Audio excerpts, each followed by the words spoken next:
Hey, I never tried the DRVR monitoring plugin, so I'm now wondering how good is it in working with the All Audio S5X headphones. I will include the audio demo as well, so everything that I'm doing will be recorded in stereo format, so you'll hear exactly the same signal as I have in my headphones, so you can, just use your headphones and tag along. It's 152 megabytes. I'll just do the audio units, install. All right. Installation was successful now. That was quick. After installing, I guess it's necessary to restart your DAW. All right, so let's drag it in. Authorization. Please enter your license code. Start trial. Activating. Trial active 13 days. So basically they give you 14 days. All right, that's it. That's the DRVR monitoring. Let's see how it works. I'll just use some, loops over here. Let me turn off the speakers in the room. Let's go with drums. I really like drums. Acoustic drums. What do I have here? All right.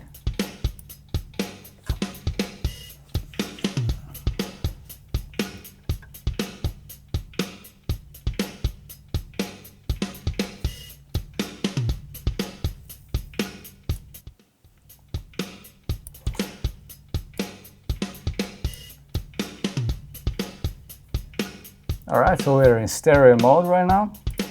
I only have stereo inputs at the moment, which is fine. So they have different mix rooms.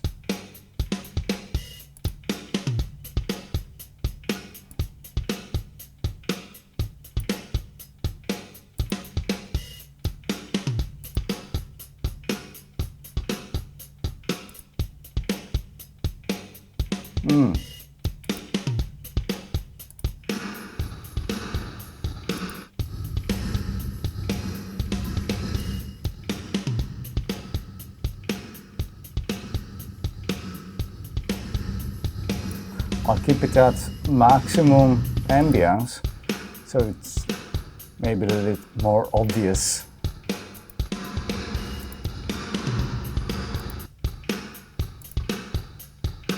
Car. That is a car.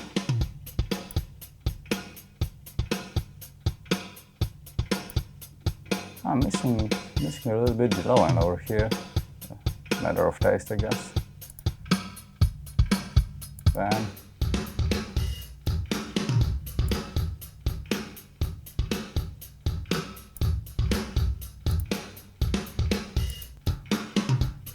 Living room. Mix room, all right?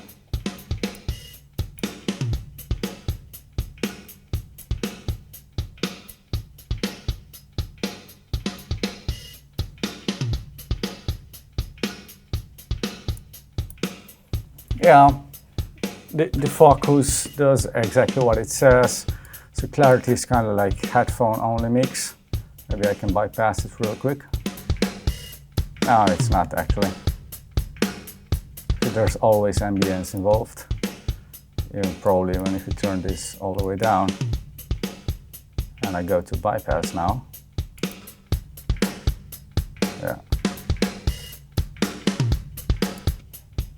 Could be just the level.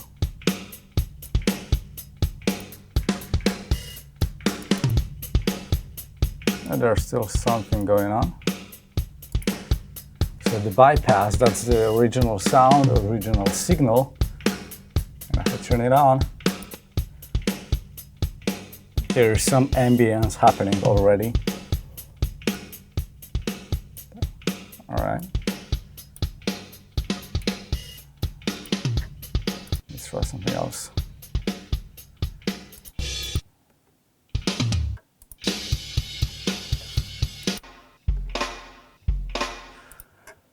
Let's find another interesting, I don't know, pop full. Something with a little bit of punch. All right. So we are now in mix room A.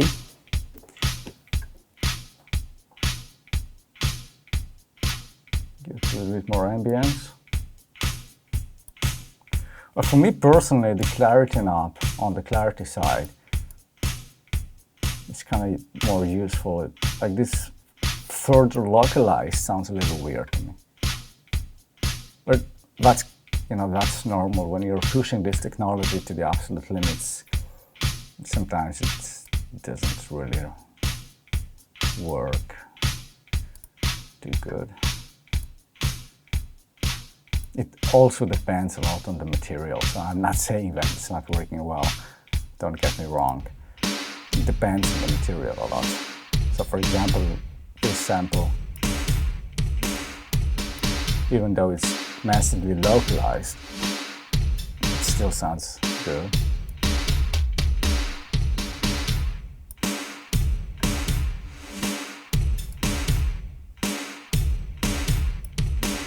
That's from B, mix from large.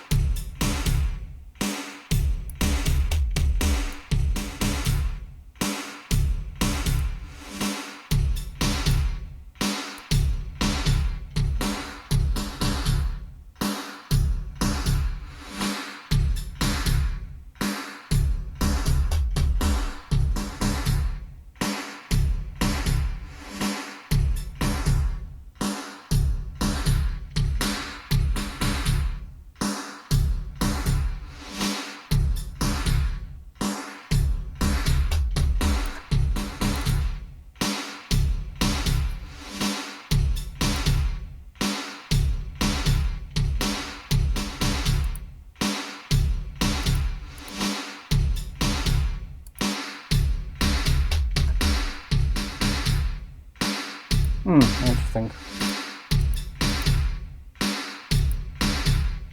I can just stereo wire over here. Horizontal plane doesn't work.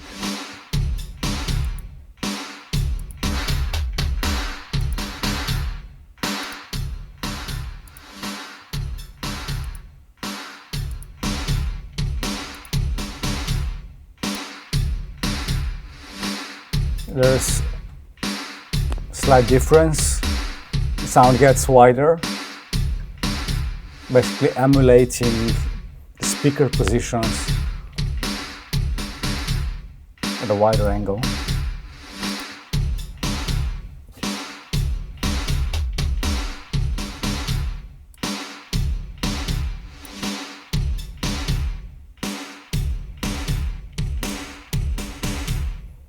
Let's quickly bypass it.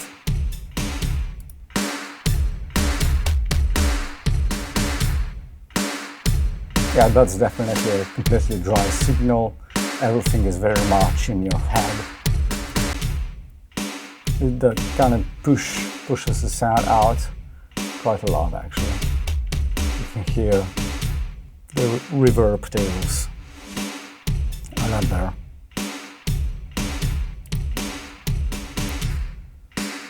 And even more here, and you can really push the ambience really hard.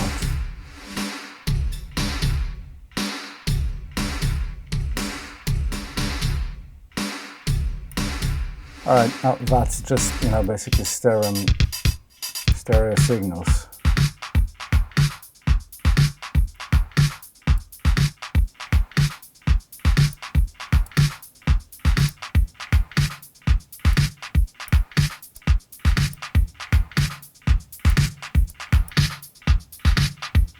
So the extreme settings are really extreme, may not perform really well in translation, but it's a great info to have when you're mixing and making decisions.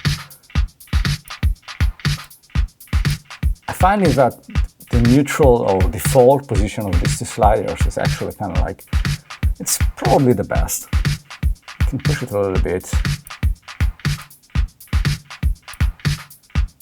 That's nice.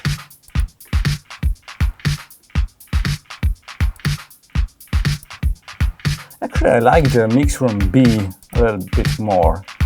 sounds more familiar, you know, my experience with other rooms as well.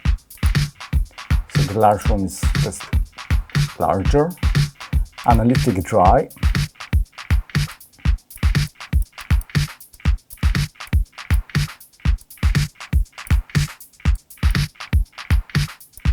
All right.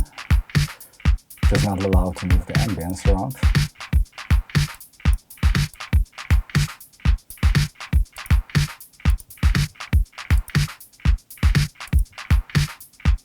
Don't hear much of a difference, if at all. Maybe I'm just, I don't know. All right, mix check. Live venue.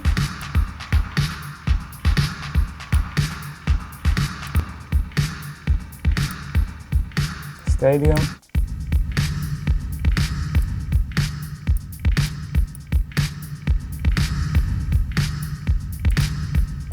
Acoustic venue.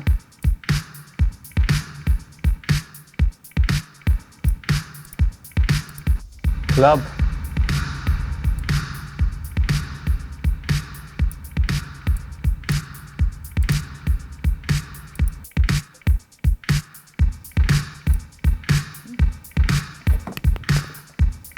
Reflections are really obvious.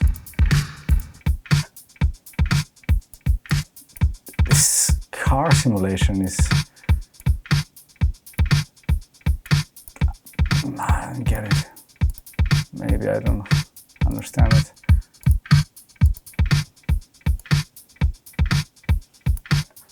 No, I don't.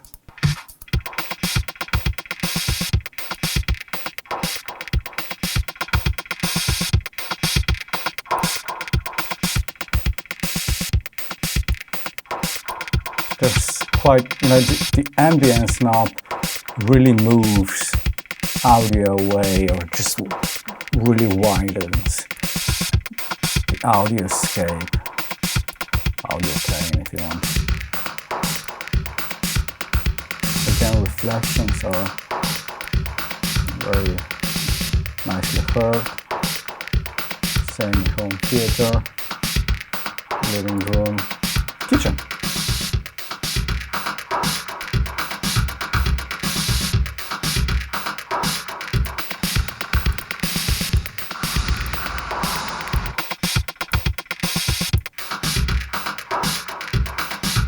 That's interesting.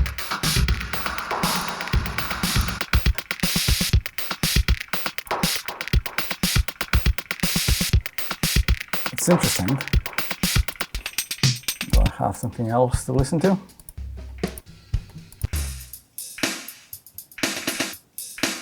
Maybe we can try some guitars, acoustic sounds.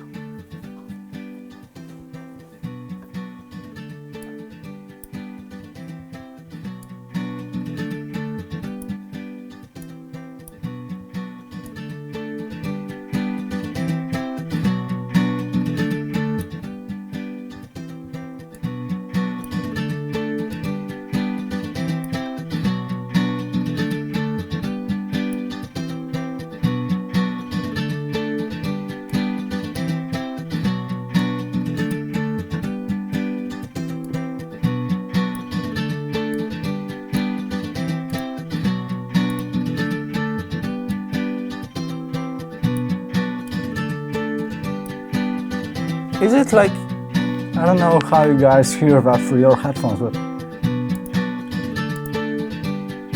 I find mix room A to be slightly warmer.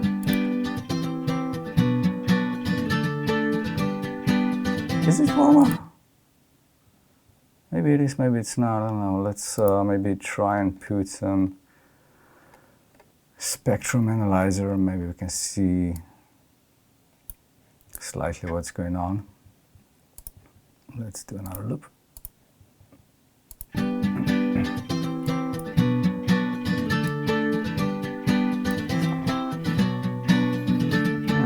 We're gonna see anything out here.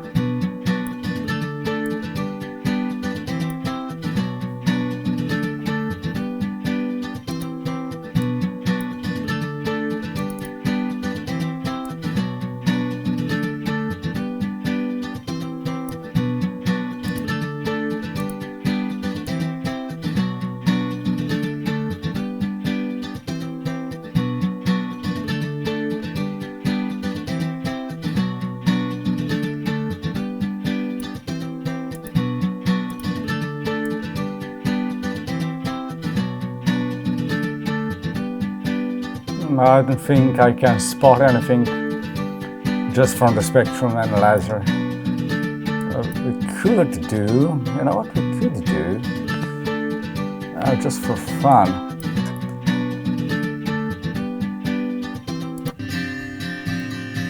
We could use something like a tone generator, and we could throw in our pink noise. Don't kill me. And a pink, go. And put it in front of the DRVR. All right, now we're talking. Oh, it's not a massive difference. At least I can't really pick it up.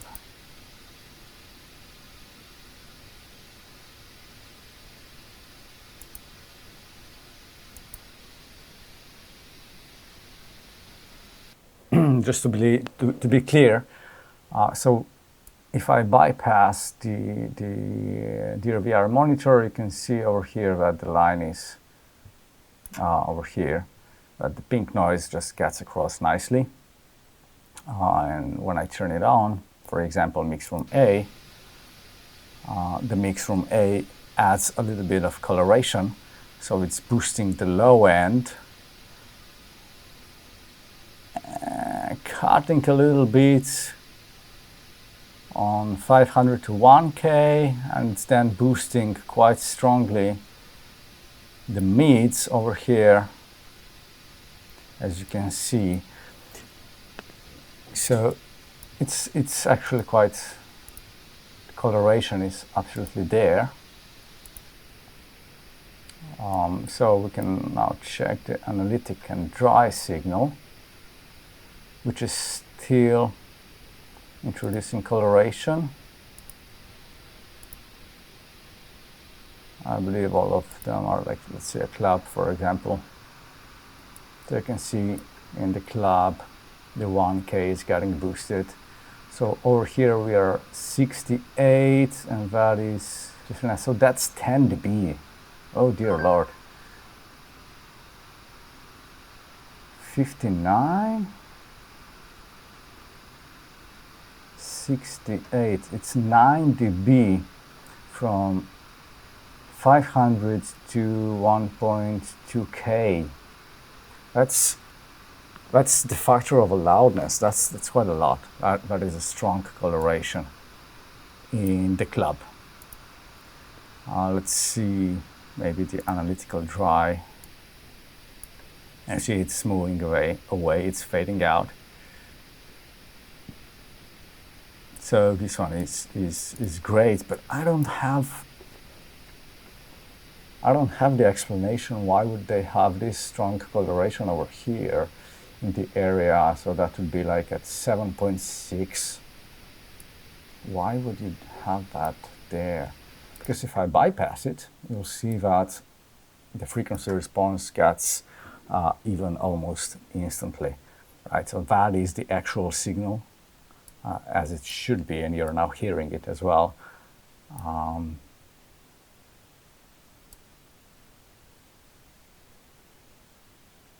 Yeah, but the moment you turn it on, even though it's analytical dry, it still creates this very strong notch.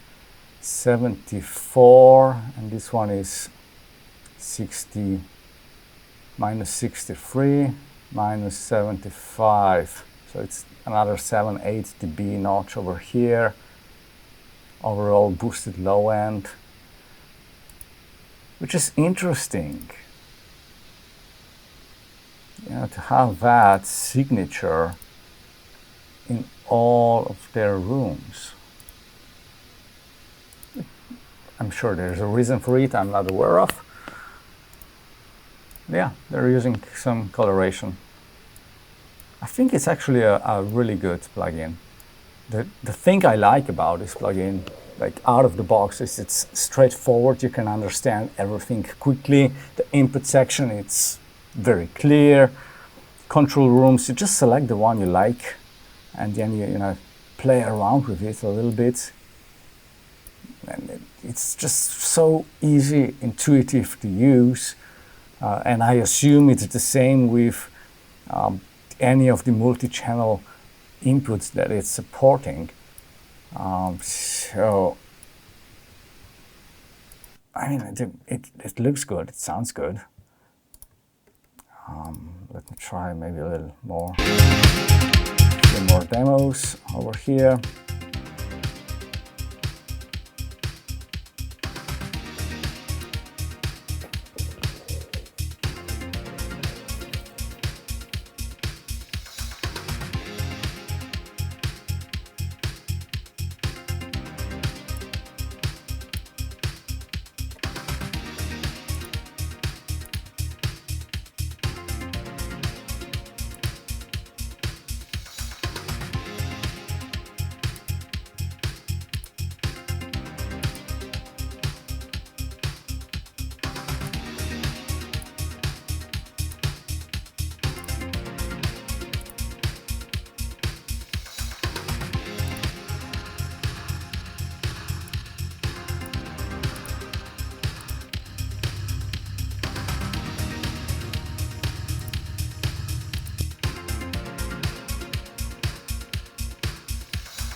Now let's bypass it.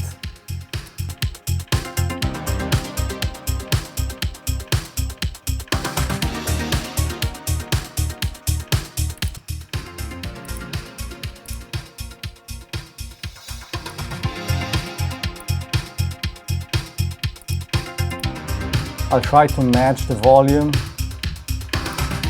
that when I bypass it can stay the same.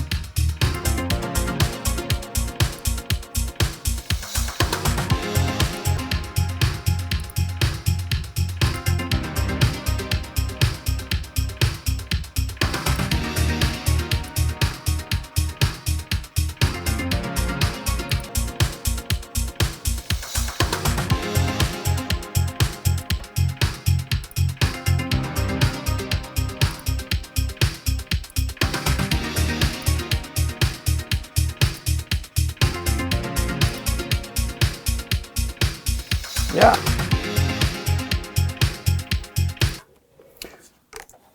Hey, I hope you enjoyed this demo of the DRVR monitoring.